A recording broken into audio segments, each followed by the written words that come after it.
Muy buenos días a todos, sean bienvenidos a otra nueva edición de Punta y Hacha. El día de hoy hace una temperatura de 16 grados y en la ciudad está lloviendo. Tenemos varios temas el día de hoy, vamos a hablar un poco de lo que fue el caso Melman, también tenemos el veredicto de la masacre de Montes, ampliaremos un poco lo que son las noticias sobre el caso Villa, tenemos sobre el ámbito local que atraparon a un narcotraficante después de 4 años, también el asalto a un hombre mayor de 81 años. También vamos a tener a Valentín con Antonio, que nos va a comentar un poco sobre, como ya había dicho, el caso de Villa y el veredicto de la masacre de Montes. A Nicolás, que va a tener un móvil. Y conmigo tengo aquí a mi lado a Yara. ¿Cómo estás, Yara? Buen día, Nau, ¿cómo andás? Muy bien, ¿y vos? Todo bien. Bueno, comentanos un poco los temas que vas a tocar sobre sobre el día de hoy. Bueno, primero vamos a estar hablando de un accidente que ocurrió en Otamendi el domingo pasado, donde un joven de 18 años quedó internado, está en muy grave estado, esperando, bueno, el avance de cómo avanza su salud, aunque, bueno, vamos a contar cómo fue la secuencia y, bueno, cómo se está tomando el pueblo todo esto que pasó. Ok, perfecto. Pero ahora vamos con una noticia local, ya que amenazaron y amaniataron a un hombre de 81 años. Esto ocurrió el martes, cuando el hombre estaba en su vivienda y dos personas, una de 40 y una de 36 años, entraron a su casa y lo amenazaron con un arma blanca. Esto ocurrió en el barrio Las Heras, ya era de tarde cuando pasó esto, y se sabe que lo tuvieron varias horas encerrado y le pidieron los objetos de valor de la casa, golpeándolo y agrediéndolo, ya que él se estaba resistiendo, a lo que terminaron atándolo. Esto, por suerte, fue visto por uno de los vecinos de la ciudad, del barrio, mejor dicho, que rápidamente llamó a la policía, lo que en un par de minutos hizo llegar a los policías de la penitenciaría 16ª, lo que hizo que estos asaltantes salieran de la casa rápidamente y quisieran escapar por los techos, por las inmediaciones, saltando hacia otras casas. La policía, al darse cuenta de esto, inició una operación llamada Cerrojo, para así poder ir alcanzando a los ladrones. Se sabe que esta vivienda donde estaban estaba más ciertamente entre la zona de Cereti y Sicilia. Entonces estos ladrones comenzaron a huir poco a poco y después de un rato pudieron recién alcanzar al primero, que más o menos lo agarraron en las calles Numuncurá y García Lorca. Ese era el de 36 años. Y al otro, la policía, gracias a las cámaras, pudo agarrarlo por las calles Génova y Guerrico. Se sabe que cuando la policía llegó al lugar, encontraron al hombre mayor de 81 años atado a una silla, y cuando lo desataron él les explicó un poco la situación, cómo fue, que él estaba a la tarde, tocaron su puerta y que entraron estas dos personas, lo amenazaron con un cuchillo y él, al resistirse, lo ataron y lo tuvieron ahí unas horas.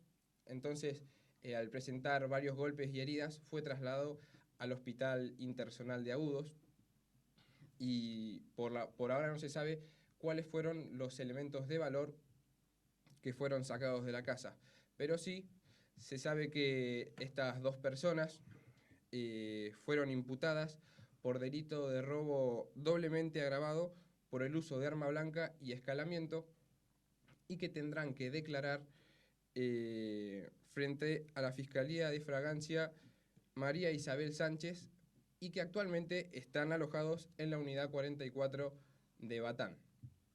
Bueno, pero ahora vamos a pasar con un móvil donde tenemos a Brisa Caldeira, que está en Miramar, contándonos un poco más sobre el caso Melman. Hola Brisa, ¿cómo estás? ¿Cómo está la situación por allá? Hola chicos, aquí estamos en la ciudad de Miramar, en El Vivero, donde hace 22 años encontraron a Natalia Melman, y hoy vuelve a surgir el caso porque uno de los acusados está enfrentando el juicio en la ciudad de Mar del Plata, allí en el Tribunal Oral en lo Criminal número 4. y bueno, el juicio va a contar con 6 jornadas, comenzó el 2 de mayo y va a finalizar el 22 de mayo. Van a haber muchísimos testimonios que ya aportaron en juicios anteriores.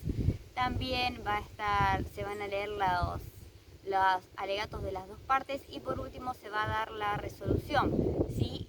Hay 3 acusados más que ya fueron condenados, ya atravesaron su juicio y ellos son Oscar Echenique, Ricardo Anselmini y Ricardo Suárez. Y bueno, Ricardo Panadero está enfrentando el juicio actualmente.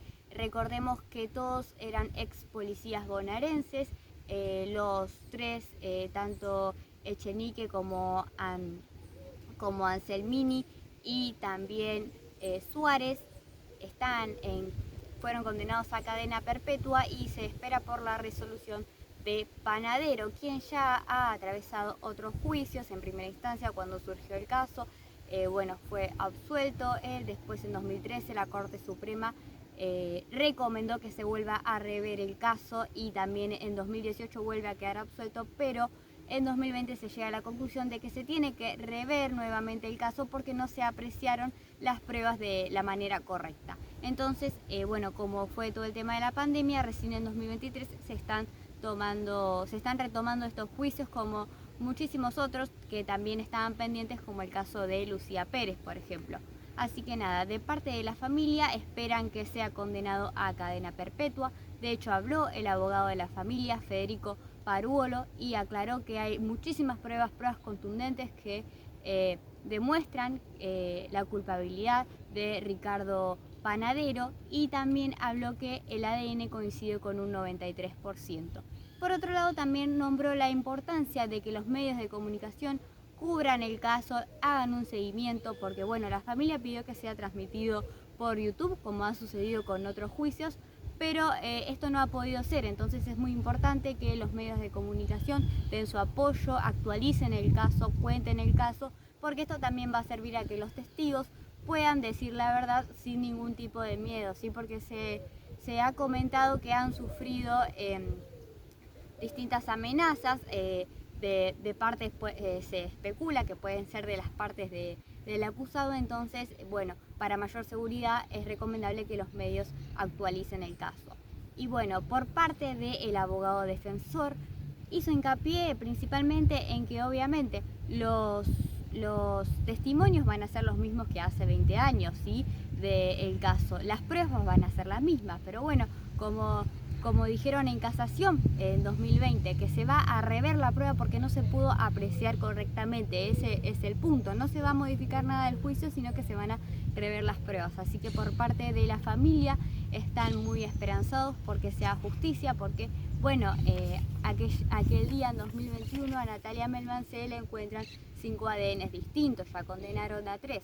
Este es el 4º acusado y también falta el 5º. La verdad que es una lucha constante para los padres que no pueden descansar en paz porque no pueden encontrar al restante, ¿sí? Al que falta.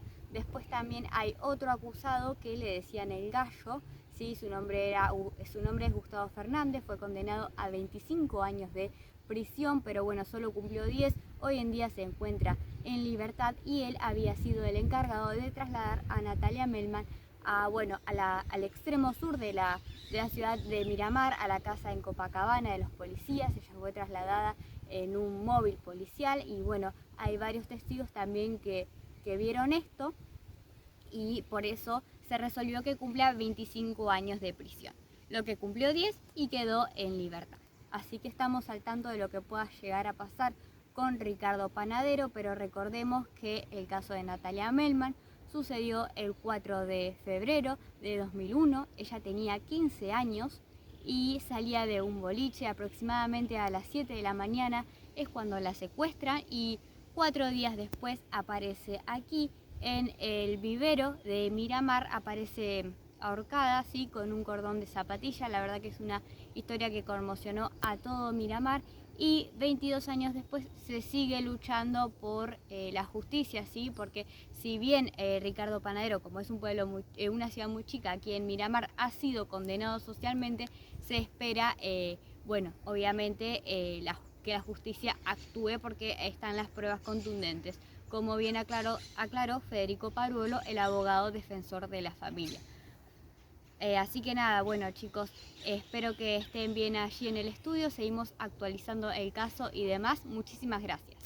Muchas gracias, Brisa, por toda la información, pero ahora retomamos un poco más viniendo para acá, ya que cerca de las inmediaciones de la ciudad, más centrados en Otamendi, ocurrió un accidente y vamos a tener a Yara que nos va a explicar un poco sobre esto. Así es, Nau, como adelantamos hace un ratito nada más. Vamos a hablar de un accidente que ocurrió en Otamendi el domingo, casi cerca de la medianoche, a eso de las 11 podría decirse. Me corrijo, el sábado fue esto, cuando un joven de 18 años chocó contra una camioneta que iba cruzando por la esquina entre San Martín y Urquiza. San Martín vendría a ser la calle del centro de Otamendi, Sí. una de las 3 cuadras del centro de Otamendi, para los que no conocen el pueblo, y la camioneta, bueno, venía por Urquiza.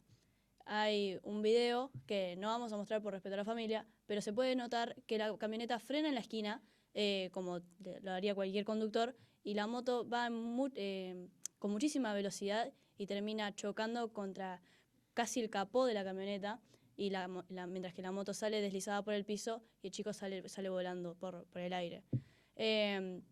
La sala de primeros auxilios de Otamendi se encuentra nomás a 3 cuadras del lugar, por lo cual sorprendió que la gente que estaba ahí siendo testigo, sorprendió cuánto tardó la ambulancia en llegar. Podemos hablar de 10 minutos más o menos, cuando estamos hablando de que queda a metros nada más la ambulancia. También hay que destacar que, bueno, al principio este joven de 18 años no reaccionaba.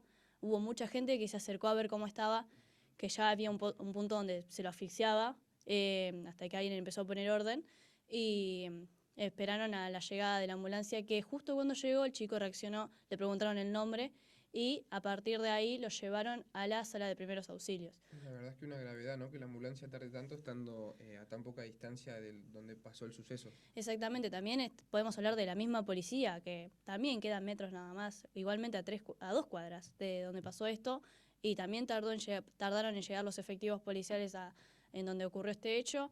Bueno, a este joven lo trasladaron a la sala de primeros auxilios esperando a que llegue alguno de sus padres. No se sabe muy bien por qué, porque el protocolo indica que si el joven que está accidentado es menor, tiene que esperar a alguno de sus padres para ser derivado a algún hospital, ya sea Liga o donde sea.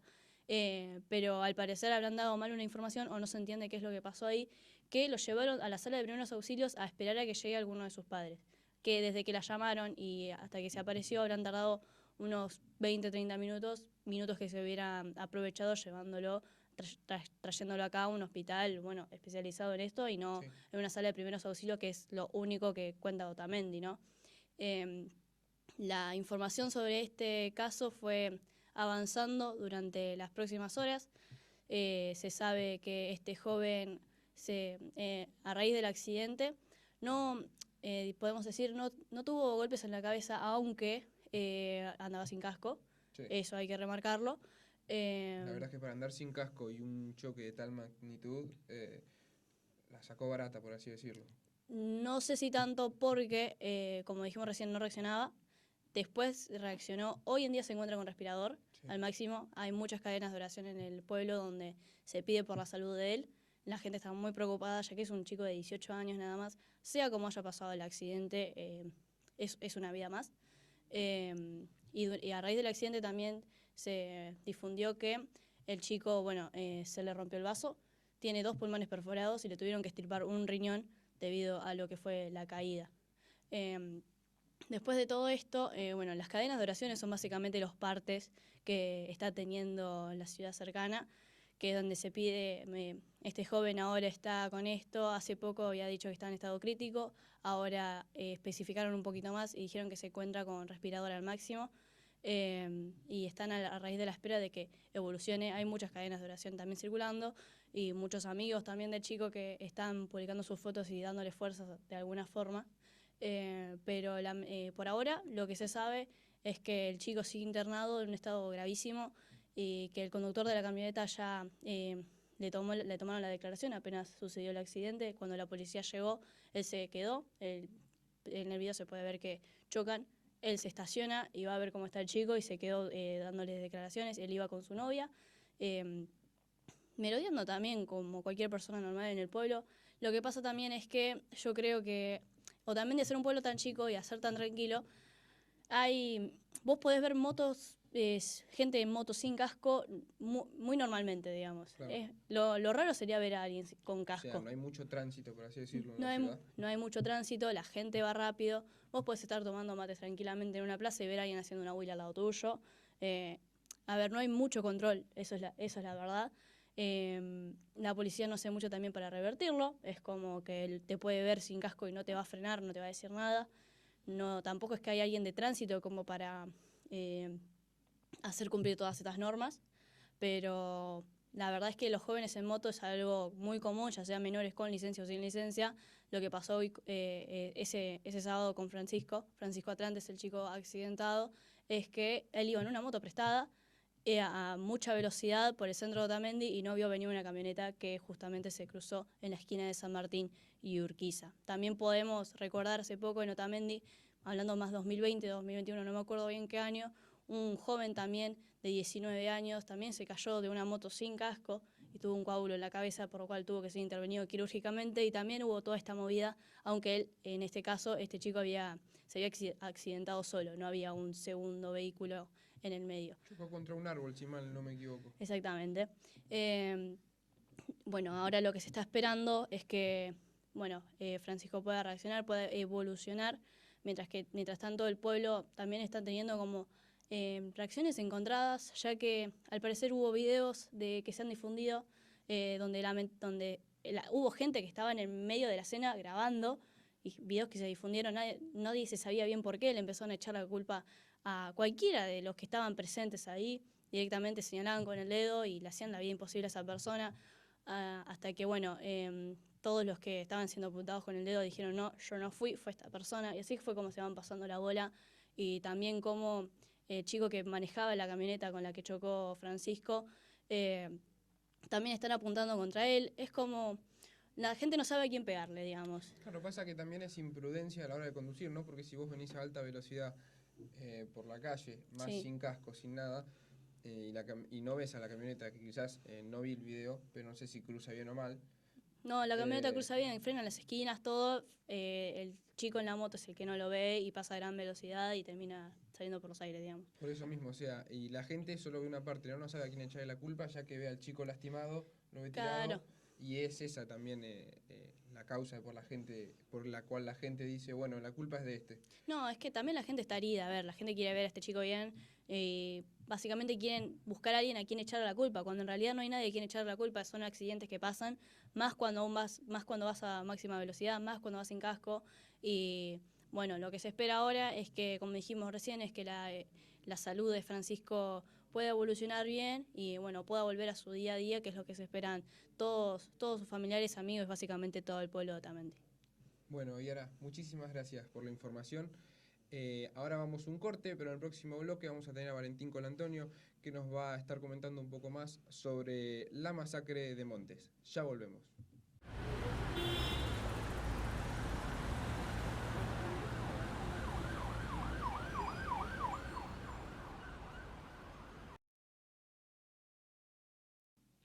Regresamos con más Punta y Hacha, y como había comentado en el bloque anterior, vamos a tener a Valentín Colantonio, que nos va a explicar un poco sobre el veredicto de la masacre Montes. Hola, Nahue. Sí, muchas gracias. Vamos a arrancar con lo que fue el veredicto de este caso, que ya lleva alrededor de 4 años, en especial 1458 días, desde que sucedió, y por fin las familias de los chicos que fallecieron en esa masacre van a poder estar tranquilas porque ya se confirmó el veredicto. Que lo vamos a estar contando un poquito más adelante. Primero quiero explicar lo que sucedió durante la masacre de Montes, en la cual, en el pueblo San Miguel del Monte, estaban 5 chicos en un auto: Camila López, de 13 años, Daniel Sansone, de 13 también, Gonzalo Domínguez, de 14, Aníbal Suárez, de 22, quien era el conductor, el único mayor de edad, y Rocío Coagliarello, que es la única sobreviviente, que en ese momento tenía 13 años. Ellos estaban dando vueltas hacia las afueras, ya que Aníbal se había comprado un nuevo auto y lo quería estrenar con sus amigos, cuando de la nada 2 patrulleros bonaerenses comenzaron a perseguirlos, en lo que fue una persecución de la nada, en la cual va a tener muchas versiones a lo largo del juicio, y comenzaron a disparar contra el auto, hiriendo en la pierna a Domínguez, a muchos más, lo que terminó provocando que el Fiat 147 impactara contra un camión acoplado, dando la muerte en el acto de 4 de los chicos, excepto de Rocío, quien fue la única sobreviviente, que acompañó durante todo el juicio y que a día de hoy cuenta que sigue teniendo secuelas por lo ocurrido, ya que tiene todavía los recuerdos de sus compañeros gritando de dolor, cuando el impacto le dio a Domínguez, como él contaba que le ardía el muslo, pero gracias a mucho tiempo y al juicio por fin se pudo reconocer la condena, la cual terminó siendo perpetua para Leonardo Esilape y Rubén Alberto García, cual era un ex capitán, y para Manuel Monreal y Mariano Alejandro Ibáñez, de 15 a 20 años por tentativa de homicidio. La causa, en realidad el término específico, es homicidio agravado por el abuso de la función o cargo policial y mediante arma de fuego. Para los 2 imputados por tentativa es exactamente lo mismo, solo que incluyendo el término que les puede dar de 15 a 20 años, todavía se está por delegar. El problema fue que durante todo el juicio, el cual, recordemos, duró 4 años, es el tiempo que suelen tardar los juicios acá en el país, y que es mucho, porque vos tenés 4 años de familias pidiendo justicias, de alegatos que van cambiando, de cómo no se quieren llegar. Los 4 policías estaban privados de su libertad durante todo el proceso, entonces las familias nunca los pudieron ver cara a cara hasta este año, cuando los pudieron escuchar declarar. Estaban defendidos por Guillermo Baqué, que era el abogado defensor, el cual contó que recibieron un llamado de una vecina de ahí de San Miguel por sonidos de los perros, por ladridos, porque parecía que había disturbios. Cuando se acercaron a la zona vieron un auto que estaba zigzagueando, según cuenta. Entonces una de las patrullas, además de pedir refuerzos, que es cuando llegan los otros 2, frenan y dicen que el auto se acercó a toda velocidad, casi chocándolos, atentando a chocarlos, que se salvaron, que solo dispararon a las ruedas, que en ningún momento quisieron lastimar a nadie y que la situación se fue de las manos. Se habla mucho en cuanto a las tentativas. Además agregaron que el conductor Aníbal Suárez tenía 3.46 gramos por litro de alcohol en sangre, lo cual es una cantidad, y se probó que no era así, que no se llegaba a esa cantidad. De esta forma también los padres y los defensores de las víctimas explicaban cómo puede ser que teniendo tanto auto, tanto patrullero, no le puedan ganar a un Fiat 147, cómo se tuvo que llegar a la situación de atentar tanto hasta el punto de hacerlo chocar.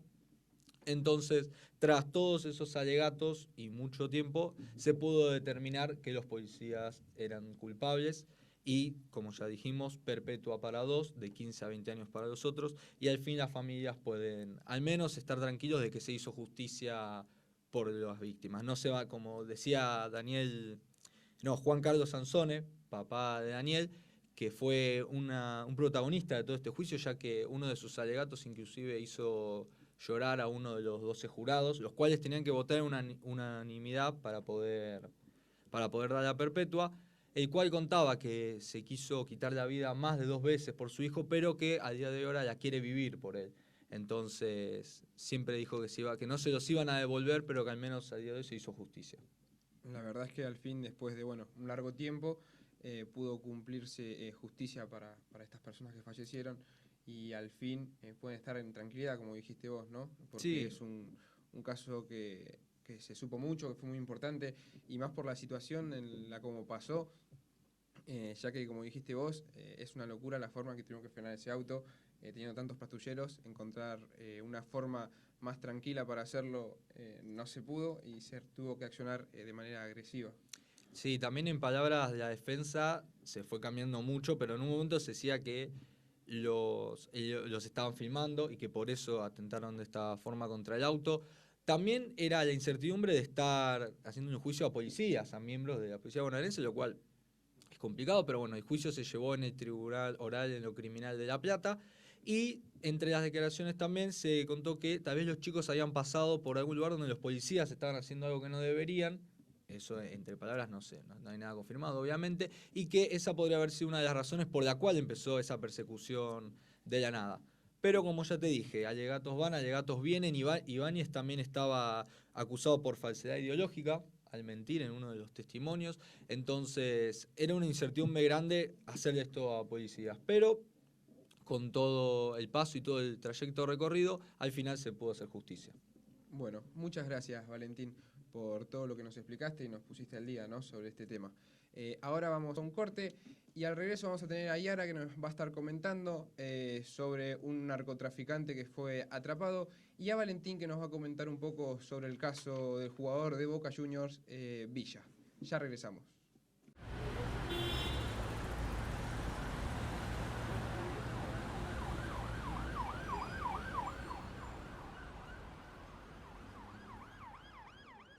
Ahora vamos a estar con Yara Robles, que nos va a explicar un poco más sobre el caso del narcotraficante atrapado después de 4 años.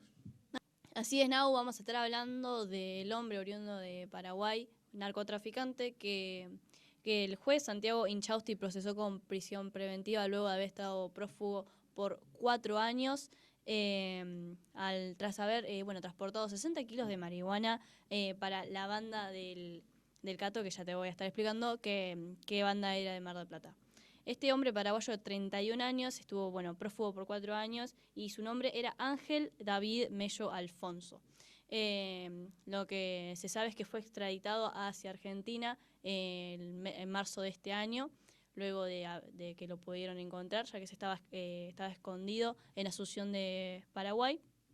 Y también se pudo confirmar que él era el que brindaba todos estos estupefacientes a la banda de Carlos Cato Jiménez, que era una banda narcotraficante líder de Mar del Plata, que hacía o distribuía, mejor dicho, todos los estupefacientes en la periferia de Mar del Plata, Balcarce y Necochea. Bueno, este hombre había escapado por la madrugada del 28 de febrero de 2018, luego de haber hecho el camino de Buenos Aires hacia Mar del Plata por la autovía 2, donde transportaba 60 kilos de marihuana escondidos en la carrocería de su auto.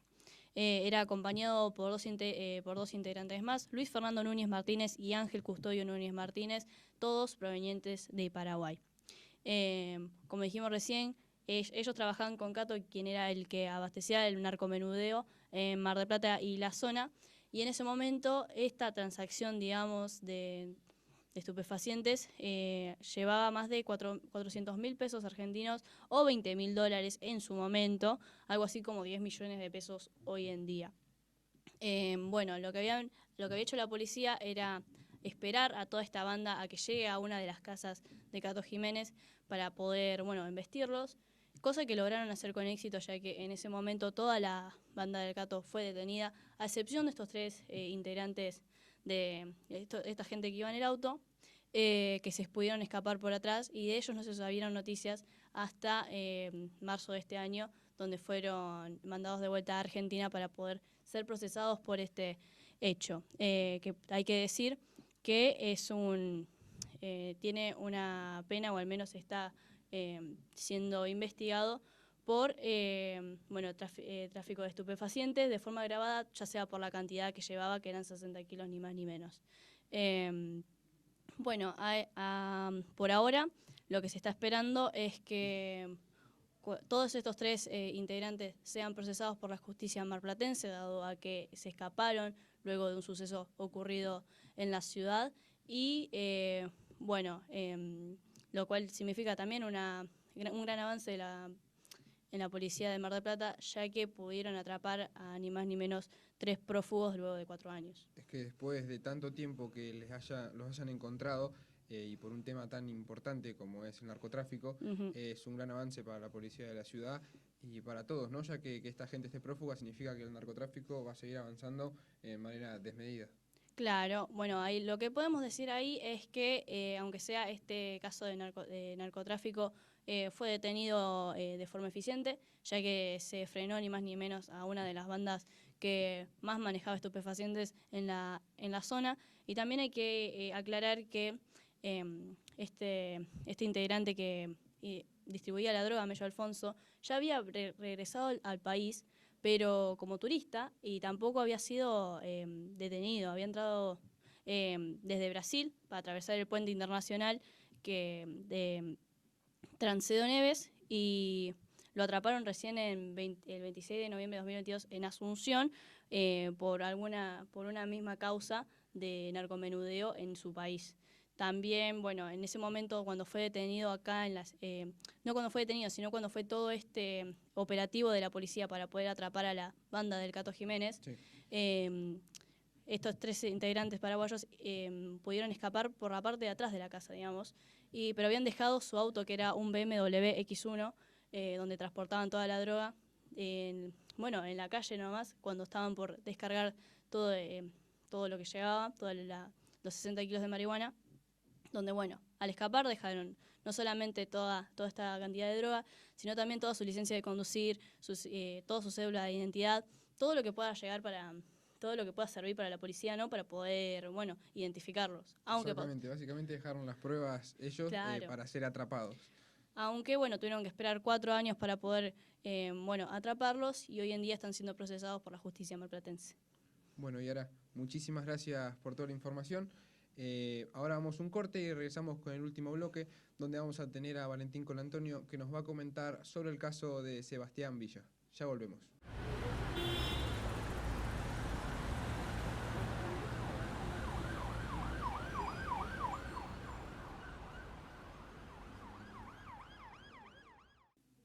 Regresamos con más Punta y Hacha, y en este último bloque, como ya había comentado antes, lo tenemos a Valentín, que nos va a explicar un poco más sobre el caso de Sebastián Villa. Bien, hola Nahue, de vuelta. Vamos a hablar ahora un poco sobre el caso de Sebastián Villa, el actual jugador de Boca Juniors, el cual ya lleva bastantes años involucrado en esta polémica, pero durante la tarde de ayer se decretó que la Fiscalía va a pedir 2 años y 3 meses de condena para el jugador por lesiones leves agravadas por el vínculo y por mediar violencia de género de un hombre hacia una mujer con amenazas coactivas. Estas penas son por denuncias de su expareja Daniela Cortés, la cual durante mediados en realidad de 2020 publicó imágenes en sus historias de Instagram y comenzó esta denuncia alegando a que el jugador le había golpeado y le había maltratado. El caso también hay que tener en cuenta que al ser en un equipo como Boca es mucho más mediático, todo sale a la luz más rápido y por ende toma otro lugar. O sea, cuando sucedió también el tema de que no se sabía qué decisión tenía que tomar el club. ¿Por qué? Porque como esto arrancó en 2020, ya van a ser 3 años, fue pasando por muchos cambios. Claro, no sabía si dejarlo jugar o no. Por eso. Eran muchas situaciones. Esto es más reciente, pero durante su momento también, mediante actitudes de Villa y malas conductas, tuvo un parate luego de la pandemia en cuanto a jugar, donde la situación se hizo mucho más grande, donde también nacieron 2 denuncias más de otras chicas, de novias distintas. Entonces el jugador empezó también a perder una credibilidad porque no llegaba, se escapaba, tuvo un momento donde se fue de vacaciones sin pedir, donde se fue a Colombia, que él dijo que fue a visitar a su madre. Entonces el caso se fue haciendo muy grande. ¿Qué pasa acá? A día de hoy es Sergio Anauti, está en el Juzgado Correccional 2 de Lomas de Zamora, es el fiscal, que también indica que están acreditados los hechos por los cuales se lo quiere condenar a Villa y que están dado todo para que se lo condene. Por ahora, hasta el lunes 22 a las 9 de la mañana, que es cuando se va a realizar el alegato de él, y después hay que esperar hasta el martes 30 para las réplicas y los últimos... Sí, la última declaración. Y la última declaración donde se va a poder saber todo. Pero, ¿cuáles son los sucesos? Villa siempre se mantuvo diciendo que es inocente. Sí, siempre como que se abstuvo de ese problema y comentó en plan de que él nunca había cometido esos actos, que todo era mentira. Se volvió también una cuestión muy mediática en la cual de la pareja, de que los dos estaban igual, de que había violencia por parte de los dos. Obviamente son todas conjeturas que se van a ir viendo, pero que en realidad las pruebas, según el fiscal, están. Claro, porque él también comentó en algún momento que llegaba a los entrenamientos con remeras manga larga para que no viera los golpes que que le daba a ella a él. Obviamente, al día de la fecha no se sabe, todavía no se tiene un veredicto, es la defensa del jugador, pero también se dio hace muy poco, hace no menos de 2 meses, una situación muy particular en la cual yo la llamó como de juzgado al campo. Del juzgado al campo de juego vendría a ser. ¿Por qué? Porque previo al partido de Boca contra Deportivo Pereira por la segunda fecha de la fase de grupos de la Copa Libertadores, competición que sabemos es de lo más importante a día de hoy para el club argentino, el cual fue el 18 de abril, no se sabía si Villa iba a poder disputar el partido. ¿Por qué? Porque esa misma mañana tenía que declarar en el juzgado. ¿Qué pasa? La decisión que tomó el club fue esperarlo. Le dijeron, te esperamos hasta el momento que sea, no necesitas ni siquiera concentrar, a la hora que llegue ya estás para jugar. Se habló mucho, al principio parecía que era una noticia falsa, que no se iba a dar, porque qué tan importante tiene que ser un jugador para que llegue habiendo declarado esa misma mañana, sin entrenar, con la cabeza en otra cosa, pero sorpresivamente Villa jugó ese partido, fue titular, más si mal no recuerdo, jugó los 90 minutos, Sí. Entonces pone también un poco en tela de juicio a el club, Es que a la dirigencia. Ahí te das cuenta a qué nivel de importancia llega, ¿no? Porque es un caso muy importante, es algo de lo cual hay que tener una magnitud tremenda, ya que es agresión hacia una mujer y que lo tomen, por así decirlo, a la ligera y decir, bueno, te esperamos para jugar, declara tranquilo, también te hace dudar, ¿no? Del club. Es como que no le da la importancia suficiente que se le tendría que dar en un caso como estos. Durante un tiempo también se involucró el hecho de que Boca lo quería vender al Brujas de Bélgica, se lo quería sacar y lo quería llevar a Europa, como te dije, por las malas conductas. Esto te estoy hablando de mediados del 2022. Después Villa también tuvo una lesión muy larga a fines de 2022 mientras Boca peleaba el campeonato. Entonces se fue mezclando todo. Cuando parecía que no había pruebas suficientes, después salen con que sí había, los juicios iban cambiando, había alegatos distintos, entonces no se sabía qué hacer. Y el club siempre estuvo en tela de juicio, pero mantuvo siempre lo mismo. Nunca no le permitió jugar, le permitió entrenar, le permitió jugar. Claro, es como que no vinculó una cosa con la otra. No separó. ¿Por qué? Porque también está en juego lo económico. El hecho de querer venderlo. ¿Cómo te terminás sacando encima cuando le seguís vos pagando el sueldo a un jugador que en el medio está afrontando un juicio por violencia de género? Es decisión eso del club, de la dirigencia, de cómo quiere quedar ante el mundo. Se mezcla todo. Pero la realidad es que las únicas veces en las cuales Villa no pudo jugar fueron por temas de mala conducta y no por el hecho de estar pasando un juicio. Pero bueno, habrá que esperar todavía un poco más. Ya van a ser 3 años de la primera condena para saber bien cómo va a terminar todo. Pero a día de hoy, refrescamos, 2 años y 3 meses es lo que pide la Fiscalía. Bueno, Valentín, muchas gracias por toda la información. Estaremos más al tanto, ya que el 30 se da la última declaración de él, así que estaremos informándolos sobre todo. Hasta acá llega el programa del día de hoy. Gracias por sintonizarnos, como todos los jueves. En el programa de hoy tocamos un poco lo que fue el caso Melman, el veredicto de la masacre de Montes. Como veníamos recién, hablamos un poco del caso Villa, de un accidente que ocurrió en Otamendi, sobre un asalto también a un hombre de 81 años. Y tuvimos varios móviles de Brisa. Hasta acá el programa del día de hoy. Gracias. Pueden seguirnos en nuestras redes. Muchas gracias por todo y esto fue Punta y Hacha.